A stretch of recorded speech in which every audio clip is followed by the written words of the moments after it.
Hi, this is Professor Stugard, and in this video we're going to take a look at some data visualizations.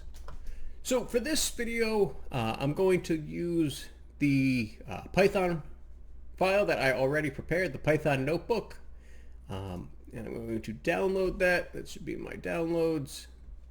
And then I have my Jupyter notebook already open, so let's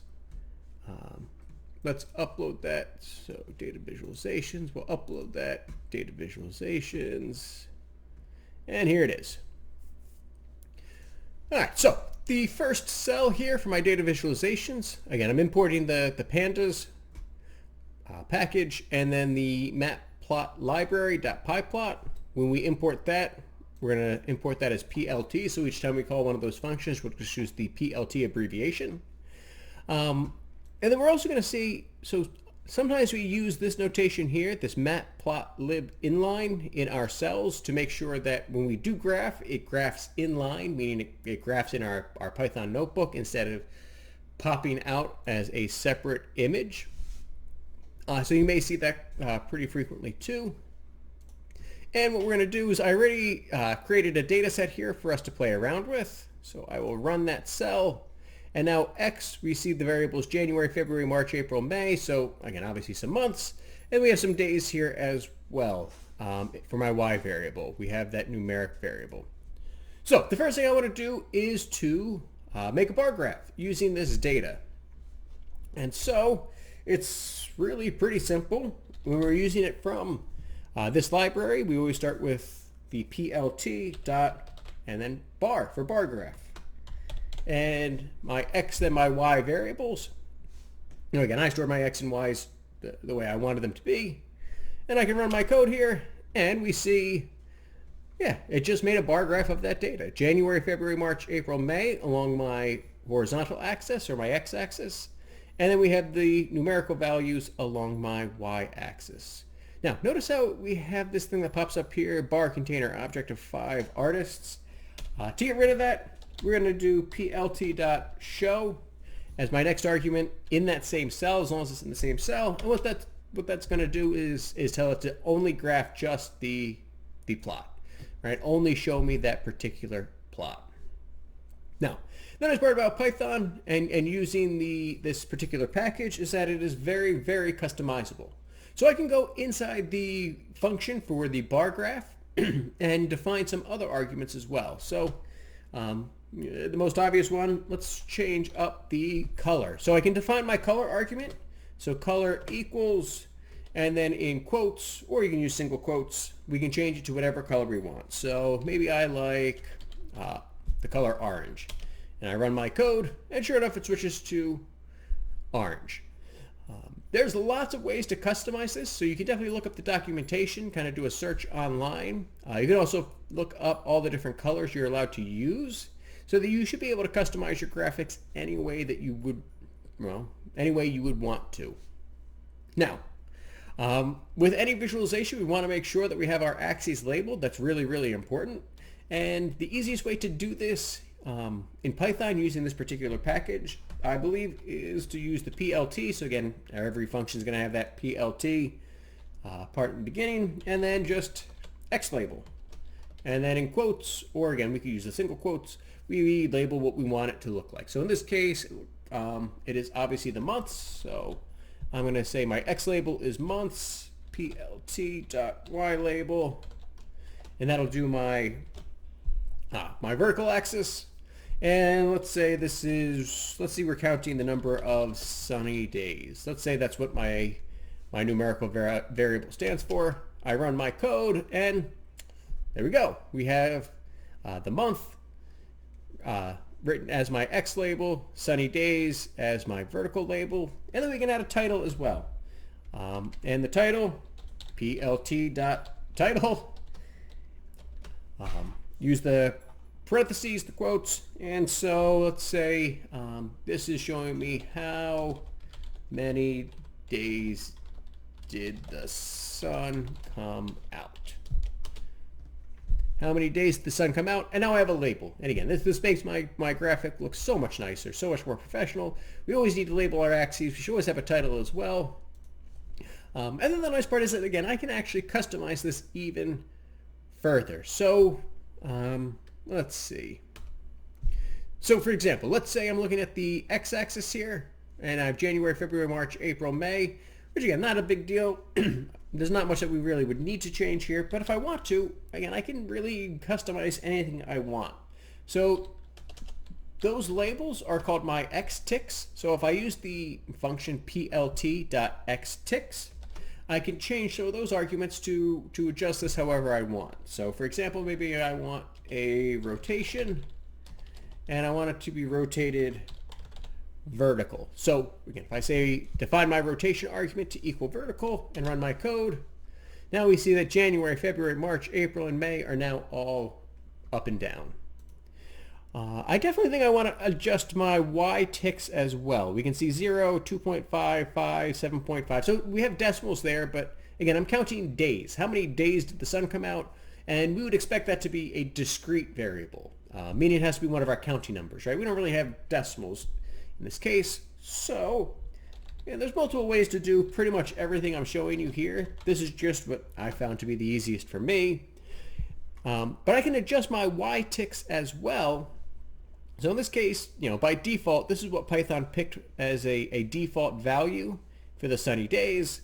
If I wanted to define my own axis scale, I can do that too. So in this case, I'm going to create a new vector of values that scales it the way I want it to. And I'm going to scale it by 5s. So I need my square brackets to basically create another numeric vector. And so 0, 5, 10, 15, 20. And that should be big enough. And I run my code. And now my tick marks are at 0, 5, 15, and 20. So as I just mentioned before, we can customize this in hundreds of different ways. We can make all kinds of adjustments. Just look up the documentation. If there's something specific you want to do, Google's your friend, search engines are your friend. Search for whatever you want to do, and you'll probably be able to find it somewhere. All right, but we are not limited to just bar graphs. I can make scatter plots or line graphs as well. So plt.scatter is my scatter plot. So x, y. I do want my plt.show there as well. Otherwise, I'll get a weird message. I might as well do it with a weird message. If I run my code, and I see I have my scatter plot here, my dots, and we have that message. And if I want to get rid of that message, plt.show, and it gets rid of that message. So there's my scatter plot. Then the nice part about Python is I can actually layer plots upon plots if I want. So in the same cell, if I just add another line and do plt.plot xy and run my code, by default that does a line graph. And so what Python is doing is it plots the scatter plot, then it plots the line graph, but it's using the same data, my x and my y variables, so it's just going to connect the dots. And you'll notice that again, by default, Python did start my bar graph at 0 because it always should start at 0. Bar graphs always start at 0 because they denote magnitude. With a line graph or a scatter plot, it doesn't matter as much because we're looking more at maybe change. How do things change over time? And so that principle of proportional inc, it's fine to not necessarily start at 0. I can also always comment this out with the pound sign. If I do just the plot, it's just the lines. But again, I want all of it, so I'll leave it. And again, if you go through the documentation, there's a bunch of different arguments we can choose for a plot.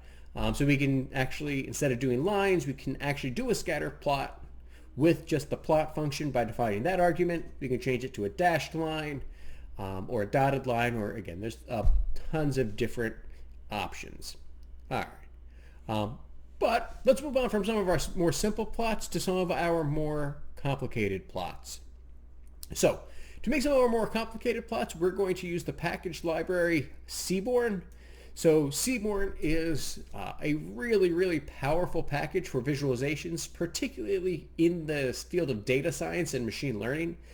It's got a lot of fun things there. And when we import Seaborn, we do import Seaborn as SNS.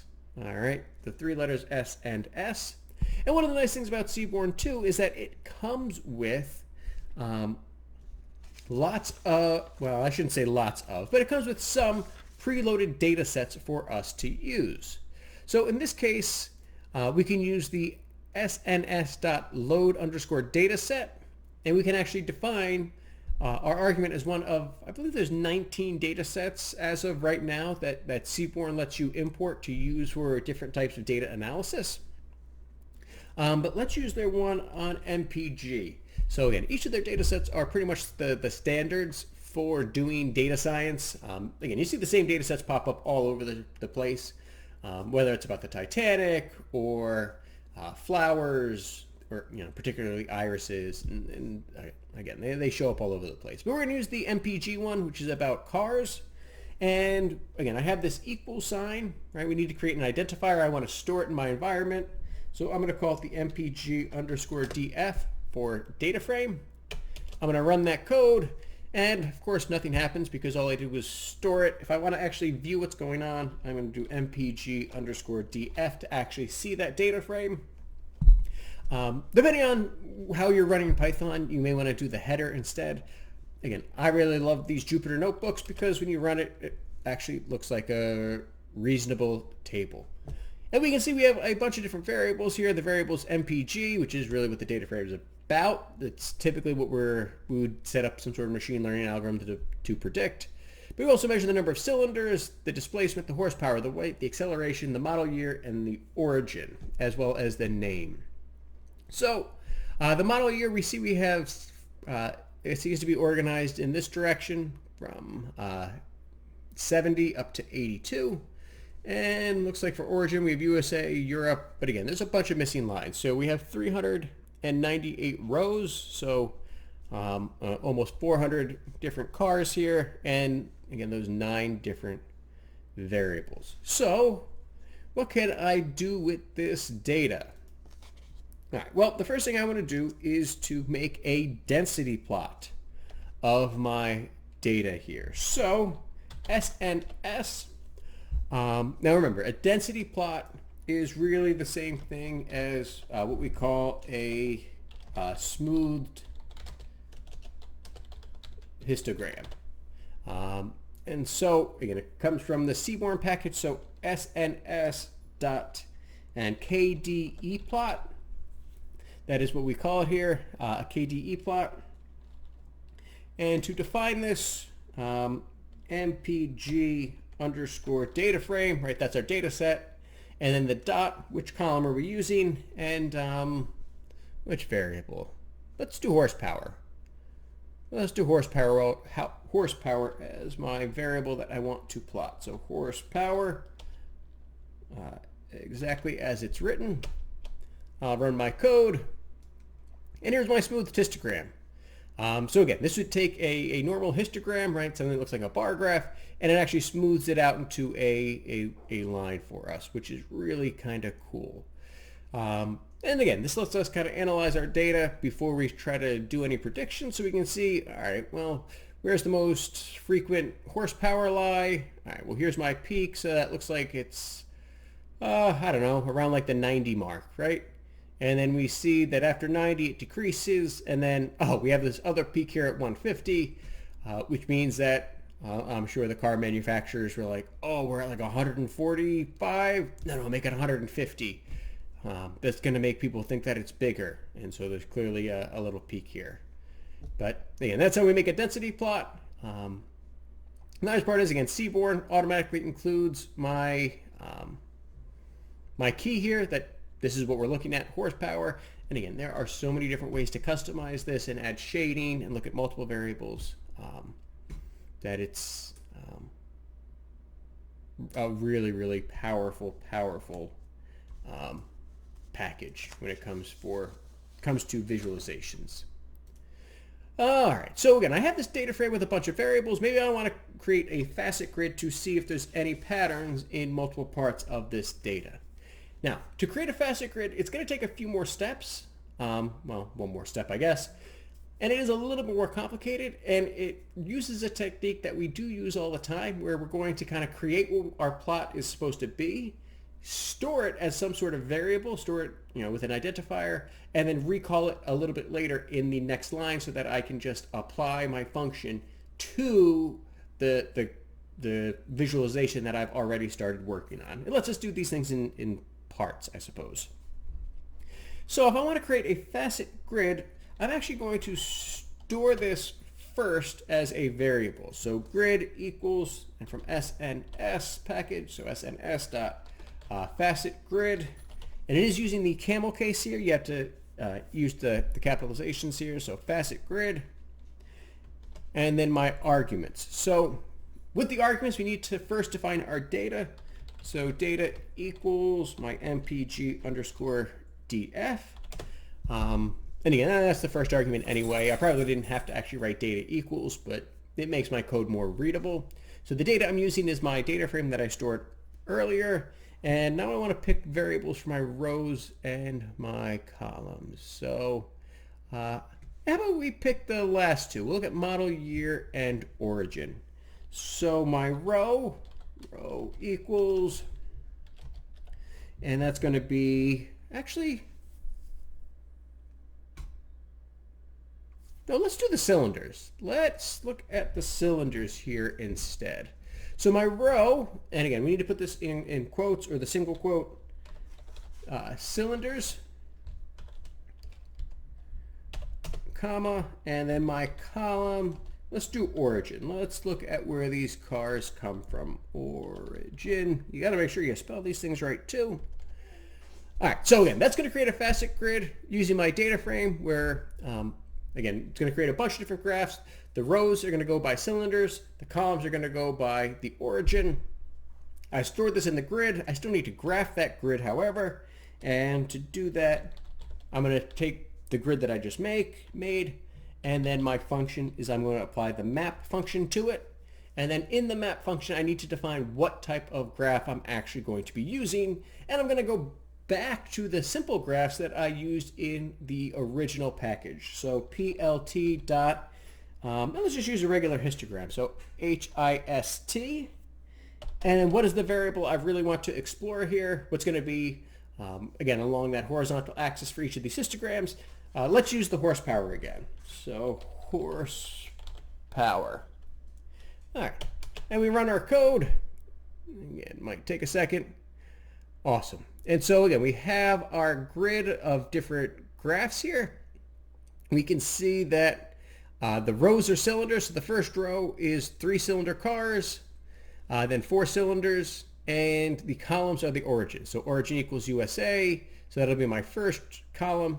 The second column is if it was made in Japan, and the third column is Europe.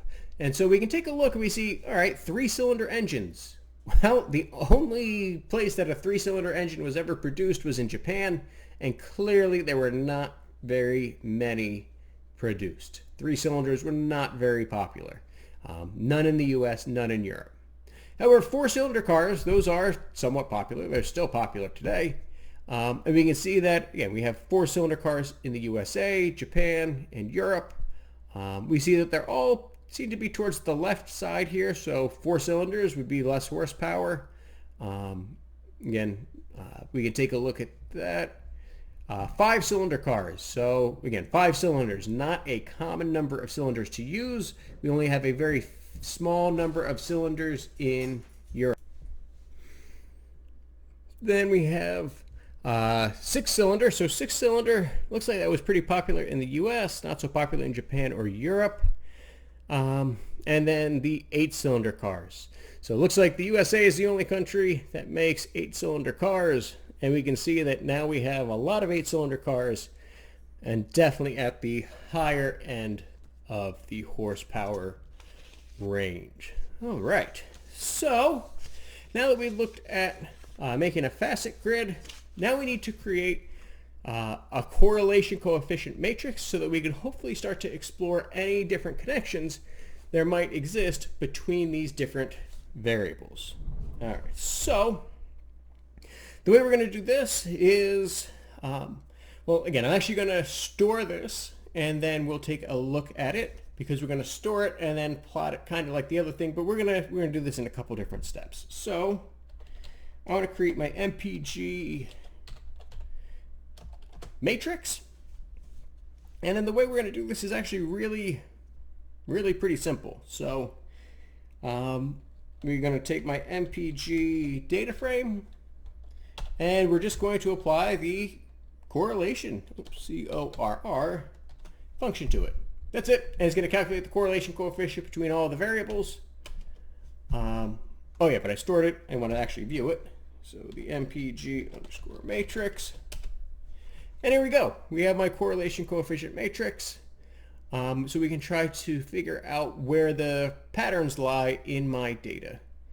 Okay. Actually, I'm going to do something else here too. So again, we see that it goes out to all these variables. I'm going to make this a little bit simpler on myself. So I'm also then going to apply the round function. So again, I'm creating my correlation coefficient matrix, and then on that matrix, I'm going to just round to 2 decimal places. Let's run that code again. There we go. I think that looks much neater. That definitely looks neater. So I have my correlation coefficient matrix, and if you're really good at looking at numbers, maybe you can see where the patterns lie. That's good if you can, but most of us would rather visualize it. Let's make a picture with colors, and hopefully that will help us a little bit better. So we're going to make what is called a heat map for this correlation coefficient. And so that is SNS dot heat map. And so again, that's my function, is the heat map. Comes from the Seaborn package, and it's going to be my Mpg matrix. That's the data that I'm pulling from here. And then I'm going to include it. So I'm going to say my annotations, ANNOT equals true. And in Python, the way we type true, capital T, then lowercase RUE. See how that turned green? If you do it all uppercase, it's not green. We want to make sure that it's green. I'm going to run my code, and here we go. Oh yeah, if you want to get rid of this, it's pretty easy, plt.show. Even with the Seaborn package, I can still get rid of that ugly part on top. Now, here's the default, where again, we have it scaled. It looks like 0's in the middle. It goes all the way up to 1, which would make sense. Positive 1, a positive correlation. That's, well, when it's correlated with itself. So Mpg has a 1-to-1 correlation with Mpg because it's the same thing. Similarly, cylinders has a 1-to-1 correlation with cylinders. But it only goes down to -7.5. And again, we know our correlation coefficient goes between -1 and 1. And then again, this is going from dark to light, so I can't even tell because the middle values. This is not really a great heat map. It is useful for other things where, again, we would be scaled for maybe 0 to 1 or some scale like this. But my heat map that goes from -1 to 1, there's going to be a better way to do this. So I'm going to, I'm going to take actually that same exact code from before, and all I need to do is include a few more arguments. So after the annotate equals true, now I want to define the scale of my numbers. So Vmax equals 1, right? That's the biggest my correlation coefficient can be. Vmin equals -1. Again, that's the smallest it can be. And I'll even define my center equals 0. Make sure that that's centered there. So again, that gives me the scale of my actual heat map. And then my C map, my color map that I want to use. Again, there's different options here, but I prefer the one that comes with VLAG. Again, you can look at the documentation to see the other ones, because VLAG gives me red and blue. So 0 in the center is white. So the lighter the color, the less of a correlation there is, whether it's negative or positive. And then the closer we are to dark red, the closer to a positive correlation. The closer we are to dark blue, the closer there is a negative correlation. All right. So again, now we can hopefully take a look. We can see, and again, because I included the annotations, I see 0.95. So it looks like cylinders and displacement. That is definitely a strong correlation of 0.95. So the number of cylinders and displacement, those are definitely related. The number of cylinders and the weight of the car, clearly related. The displacement and the weight of the car, which again makes sense. You need more power to power a faster car. But then we can see things like acceleration and model year. There's no relationship between acceleration and when it was released, or the model year and the weight. So again, we can see what variables would make sense for us to explore and try to train our model with, and which ones would be, well, not so helpful. All right, so I hope that that was useful, and I hope we had fun making some graphs here in Python. And as always, take care of yourselves.